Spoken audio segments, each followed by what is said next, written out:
There's a peculiar moment that happens before every major financial disaster.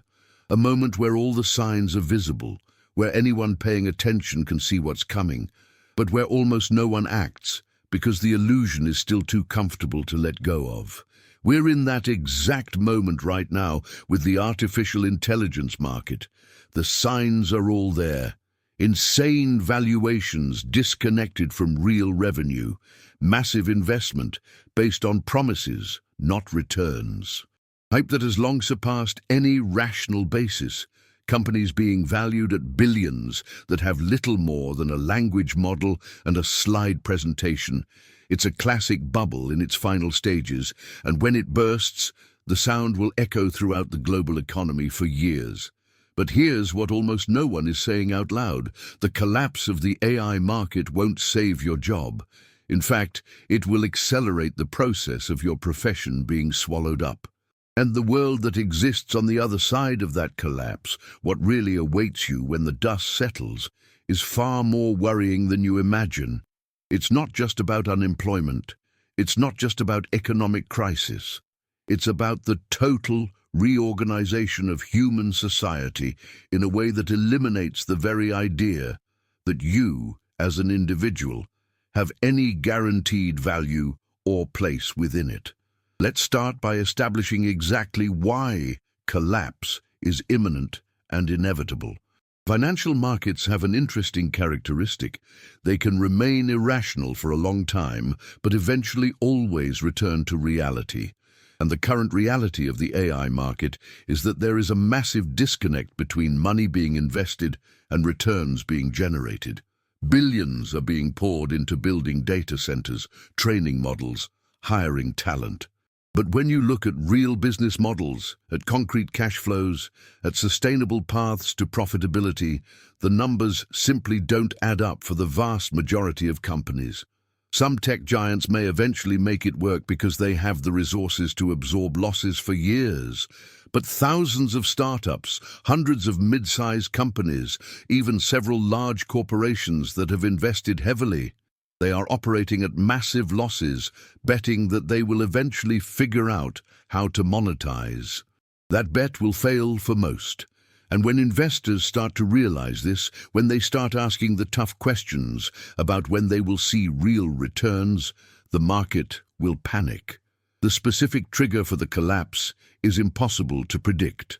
It could be the bankruptcy of a prominent AI company that everyone thought was solid. It could be a large bank or fund reporting massive losses on AI investments. It could simply be a build-up of disappointing quarterly reports until the optimistic narrative can no longer be maintained. But when it starts, it will be fast and brutal. Valuations will evaporate. Companies will go bankrupt in cascades. Investors will rush for exits, and within months, trillions of dollars in paper value will simply disappear. It will be 2000 all over again, possibly worse, because the scale of investment is much greater. And here's the part that catches everyone by surprise. Your profession will be swallowed up faster after the collapse, not slower. Let me explain the mechanics of this because it's counterintuitive, but absolutely crucial to understand. During a bubble, money is easy. Companies can be inefficient. They can keep more employees than they need. They can tolerate mediocre productivity. They can postpone difficult decisions. But when the crash happens, when capital evaporates, when survival becomes an urgent matter, all that fat is cut immediately. And what is the biggest operating expense for most companies? Human salaries. So the first thing they do in a crisis is look for ways to operate with fewer people. And here's the kicker. The automation technology already exists. It was developed during the bubble. It's ready for implementation. It was just being held back because during good times, there wasn't urgent pressure to make drastic cuts. But in a crisis, that hesitation disappears. CFOs look at spreadsheets and see that they can replace entire departments with systems they've already bought, or that now cost a fraction of what they used to because the market has collapsed. It's not malice, it's survival mathematics, and it cascades throughout the entire economy. The speed of this process will catch everyone off guard. It's not a gradual transition of months or years. Companies in crisis make decisions in days or weeks. One company announces massive cuts and the implementation of automation. Stocks rise because investors see cost reductions. Other companies are immediately pressured to do the same to satisfy shareholders and compete. It's a race where slowing down means dying. So, within months of the collapse, you can see waves of layoffs that eliminate millions of positions that took decades to create. Unlike previous recessions, where there was hope that jobs would return when the economy recovered, this time everyone knows they won't. This completely changes the psychological dynamic. Laid-off workers aren't just waiting for the economy to improve. They're facing the reality that their skills simply no longer have market value. Employers aren't holding vacant positions waiting to hire again. They're reorganizing entire operations around automation. It's structural change, not cyclical change. Furthermore, when the AI market collapses, thousands of machine learning engineers become unemployed. During the bubble, they commanded six-figure salaries and were fiercely sought after. After the collapse, they are desperate for work. This means that the cost of hiring expertise to implement automation plummets. Small and medium-sized enterprises that couldn't afford to automate during the bubble suddenly can. AI tools become cheaper when the companies that develop them are desperate to generate any revenue. So, the democratization of automation post-collapse means that many more jobs in many more places are eliminated much faster. There is also a dynamic in how different companies respond to the crisis. Large corporations with capital reserves can use the collapse as an opportunity for consolidation. They buy smaller competitors for pennies on the dollar, absorb their technology and customers, and eliminate redundancies through massive automation. This creates fewer companies, each employing fewer people, controlling larger market shares. The concentration of economic power accelerates dramatically. Your profession is going to be swallowed up. If you work in customer service, there are already systems that can replace you. And we're not talking about those annoying chatbots of the past. We're talking about systems that understand context, detect emotion, adapt tone, and solve complex problems. Companies are discovering they can serve 10 times more customers with 10% of their staff. If you're an accountant or financial analyst, software can do your job faster and with fewer errors. Reconciliations that used to take days now take minutes. Analyses that required years of experience are done instantly by algorithms that have processed millions of cases. If you're a programmer, code generation tools are improving exponentially. What started as intelligent autocomplete now generates entire functions, complete modules, even basic applications. Junior developers are already redundant. Seniors have perhaps a few years before the same thing happens. If you're a designer or creative, generative AI can produce comparable work in a fraction of the time. Logos, layouts, illustrations, everything can be generated with simple text descriptions. And when a client can have 10 options in minutes instead of waiting days for one, why hire a human?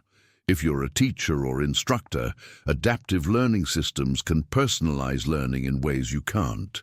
They know exactly where each student is, dynamically adapt to difficulty, explain things in different ways until the student understands, never lose patience, and are available 24/7.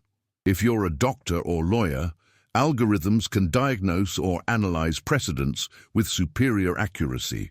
Medical systems analyze millions of cases, identifying subtle patterns that humans miss.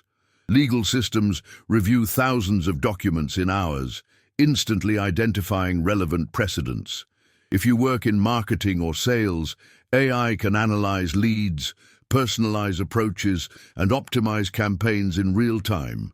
If you're a translator, neural systems have already reached or surpassed human quality in many language pairs. If you're a journalist, AI can write articles, adapt tone to audience, and even automatically fact-check. If you work in human resources, systems can screen resumes, conduct initial interviews, and even assess cultural fit better than humans. If you're an architect or engineer, software can generate designs, optimize structures, and automatically verify building codes. The list goes on indefinitely because the fundamental truth is that most jobs involve patterns that can be learned and replicated. And once a pattern can be codified, it can be automated. The exception is not the rule. The overwhelming majority of human work is vulnerable, and market collapse will accelerate the process of discovering exactly how vulnerable. And market collapse doesn't stop that process. It accelerates it. So let's get to what really matters, what awaits you afterward. The post-collapse world. And this is where it gets truly worrying. First, understand that we're not talking about a normal recession followed by recovery. We're not talking about a temporary economic cycle. We're talking about permanent structural transformation. The jobs that are lost don't return because they've been automated. There is no recovery in the traditional sense. There is only forced adaptation to a new reality where human labor is fundamentally worth less because machines can do most things better and cheaper. What does this mean in practice for you, for your daily life? Let's be very specific. You lose your job during or shortly after the collapse. Your savings are dwindling because the market is in chaos and your investments have lost value. You look for a new job but find that there simply aren't any. Positions have been eliminated, not filled by other humans. You try to change careers, but discover that other areas are also being automated. You consider lower-paying jobs, but find that even those are being eliminated, or have hundreds of qualified people competing for them. 3 months pass. Your money is running out. You start falling behind on bills. First credit card because you can justify it, then maybe rent or mortgage because you have no choice. Your credit score starts to drop. This makes it harder to get anything that requires a credit check. 6 months pass. You're cutting out everything non-essential. Subscriptions cancelled, outings eliminated, considering selling your car. Tension with family or partner is high because money is a constant source of conflict. A year passes. You may be facing eviction or foreclosure.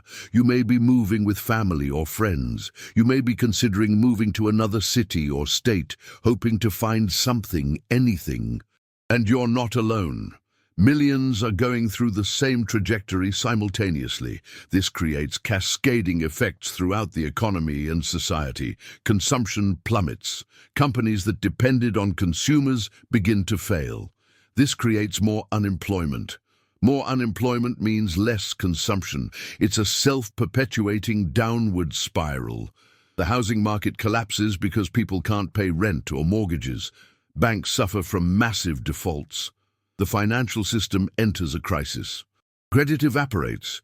Companies that depended on credit fail. More unemployment. The cycle continues. Infrastructure begins to deteriorate because governments are in fiscal crisis. Tax revenues plummet, but demand for social services explodes. Governments try to print money or take on massive debt, leading to inflation or sovereign debt crises. Public services are cut precisely when they are most needed. Schools close. Hospitals become overwhelmed. Police have fewer resources while crime increases. It's deterioration at all levels simultaneously. Mental health is becoming an epidemic. Depression, anxiety, and trauma are becoming the norm, not the exception. Suicide rates are skyrocketing. Substance abuse is exploding. Domestic violence is on the rise. The already inadequate mental health system is completely overwhelmed, and all of this creates more strain on systems that are already failing. It's a destructive feedback loop with no obvious way out. Family structures collapse under pressure. Marriages end because financial stress becomes too much. Families break apart. Children grow up in an environment of constant instability and hopelessness. This creates generational damage that persists for decades. Children who grow up in trauma, without opportunities, without hope, become adults with deep-seated problems that perpetuate cycles of dysfunction. Communities are fragmenting. Social cohesion that held people together disappears under the pressure of scarcity. Trust evaporates. People turn inward, focusing only on their own survival and that of their immediate family. A sense of shared responsibility or common destiny vanishes. In its place emerges a mentality of every man for himself, where any limited resource becomes a source of conflict. You see it in small ways first. Neighbors who used to chat now avoid eye contact. Petty theft becomes commonplace because everyone is desperate. Unwritten rules of civil behavior begin to deteriorate because when you're struggling to survive, courtesy seems like a luxury you can't afford. Public spaces become hostile, tense, sometimes dangerous. Parks where children used to play now have suspicious groups. Public libraries have become havens for the homeless. Public transportation is a place of constant tension. Divisions along ethnic, racial, and religious lines are deepening dramatically. When resources are scarce, when the future seems hopeless, people look for someone to blame. And it's always easier to blame a group different from your own. You see neighborhoods voluntarily segregating because trust between different groups has completely collapsed. You see a resurgence of tribalisms that we thought we had overcome. And in places where these tensions were already high, you can see real violence. Riots, attacks on minority groups, militias forming to protect specific communities, which in practice means excluding or attacking others. Different generations blame each other. Young people blame the old for creating a system that failed. The old blame the young for not working hard enough, without recognizing that work simply no longer exists. This generational divide creates fractures in families, in communities, in society as a whole. And it prevents the intergenerational solidarity that would be necessary to collectively respond to the crisis. Within the mass of unemployed themselves, hierarchies and divisions emerge. Those who have received some education versus those who have not. Those who have some rare skill versus those who have none. Those who manage to get small, occasional jobs versus those who get nothing. And these internal divisions prevent collective organization that could push for change. The elite do not need to use force to maintain control because the oppressed are busy fighting amongst themselves. The political system is becoming increasingly polarized and dysfunctional. Extremists gain power by promising simple solutions. Demagogues blame convenient scapegoats. Democratic institutions are eroded. In extreme cases, democracies can collapse into authoritarianism. And when political systems fail, when civil order breaks down, violence can become the norm. Not just common crime, but real political conflict. Protests that turn violent, perhaps even civil war in places where tensions were already high. You see political movements emerging that promise to restore past glory, blame specific groups for decline, and offer authoritarian solutions. And in desperation, people who would normally reject such movements begin to consider them because any change seems better than the intolerable status quo.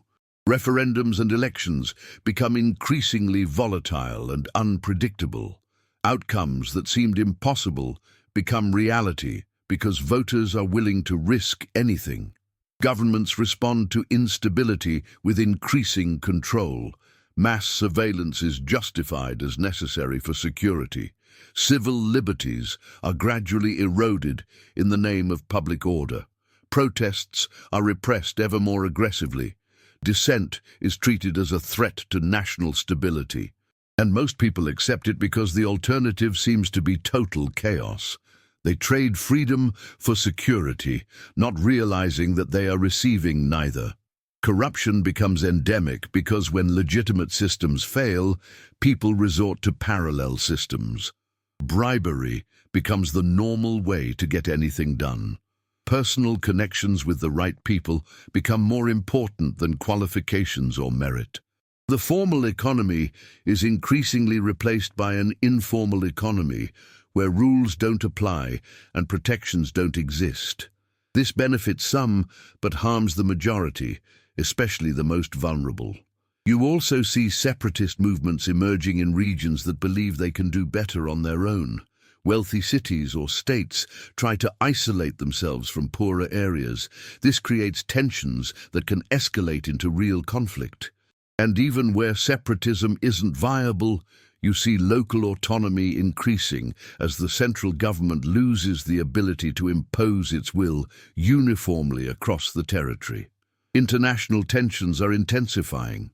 Countries in domestic crisis are seeking external enemies. Old conflicts are resurfacing. Competition for resources is increasing. The risk of war, including war between great powers, is growing dramatically. And in the age of cyber and autonomous weapons, war could be more destructive than ever. The environment suffers because when society is in survival mode, long-term concerns are a luxury no one can afford. Regulations are abandoned. Resources are exploited without regard for sustainability, and the capacity to implement solutions to climate change disappears because it requires cooperation and investment that no longer exist in a fragmented and chaotic world. But perhaps the most worrying aspect of what awaits you is the loss of purpose and meaning. Work is not just a source of income, it's identity, structure, community, the reason to get up in the morning. When you lose that without an adequate replacement, you face existential emptiness. And when millions face this simultaneously, the psychological and social consequences are profound. Strange movements emerge, cults, extremist ideologies. People searching for anything that gives meaning to an existence that seems to have lost all purpose. Consider how work structures human life. You wake up at a specific time because you need to be in a specific place. You have routines, colleagues, goals, challenges. You have a sense of progress, of building something. You have stories to tell about your day. You have a reason to get dressed, leave the house, interact with the world. Now imagine all of that removed. You wake up whenever you want because you have nowhere to be. Days blend together because there are no milestones to differentiate them. You have no stories to tell because nothing happens. You have no sense of progress because there is nowhere to progress. It's an emptiness that slowly corrodes your psyche. Humans did not evolve to live purposeless lives. We need to feel useful, that we contribute, that we matter. When that is removed, depression is not personal weakness. It is a rational response to intolerable circumstances. And when you multiply that by millions, when an entire society loses its sense of collective purpose, you enter very dangerous psychological territory. You see people turning to extreme escapism. Drugs, alcohol, addictive entertainment, anything that allows them to not think about reality for a few hours. Rates of substance abuse are exploding, not because drugs have become more available, but because more people desperately need an escape. And addiction creates additional problems, more burden on already overburdened healthcare systems, more destruction of families already under stress. You see the rise of extreme cults and ideological movements offering certainty and community that mainstream society no longer provides. Some are religious, promising salvation in another life, since this one offers nothing. Others are political, promising revolution that will restore meaning and purpose. Still others are more bizarre, built around elaborate conspiracy theories that at least provide an explanatory narrative for suffering, even if that narrative is completely false. And people join these movements not because they are stupid, but because they are desperate for something, anything, that will make life meaningful again. You see suicide rates reaching epidemic levels, and it's not just direct suicide. It's also passive self-destruction, people who stop caring for themselves, who take unnecessary risks, who subconsciously have given up on life, even if they aren't actively trying to die. It's a slow death from hopelessness, and it's more common and harder to quantify than active suicide. relationships become difficult because when both people are in a state of existential despair, they don't have much to offer each other. Love requires some foundation of stability, some sense of a shared future. When neither has that, relationships become a source of more stress instead of support. Marriages end, not because people have stopped loving each other, but simply because they cannot cope with their own pain and their partner's pain simultaneously. Parenthood becomes particularly cruel. How do you raise a child in a world without hope? How do you motivate a child to learn, grow, and strive when you know there's no place for them? Some parents become overprotective, trying to create an illusory bubble of ignorance where the child is spared from reality. Others become negligent because they can't cope, and children grow up feeling like a burden, that they were born into a world that doesn't want them, that there's no point in existing. It's existential abuse inflicted on entire generations. And through all of this, there is a cruel and disturbing irony. The technology that caused the collapse continues to function perfectly. AI systems operate. Robots produce. The technical capacity to create abundance exists, but it is concentrated in the hands of a small elite while the masses suffer. This divergence between technical capacity and social reality creates deep resentment, a feeling of absolute injustice. A perception that suffering is not necessary but is permitted because it serves the interests of the few. This technological elite lives in a completely different reality. They have access to the best AI systems, top-quality personalized education, advanced medical care, and limitless opportunities. Their children learn from elite human tutors complemented by cutting-edge AI, developing skills and connections that ensure they remain in the ruling class. They live in protected enclaves, literally and figuratively isolated from the chaos they helped create. And what's most disturbing is that many genuinely believe they deserve their position, that they worked hard, that they are special. They don't see that they were born into privileged circumstances, that they had opportunities others never had, that the system was structured to favor exactly people like them. They develop ideologies that justify inequality as natural or deserved. And they use their control of media and communication platforms to propagate these ideologies.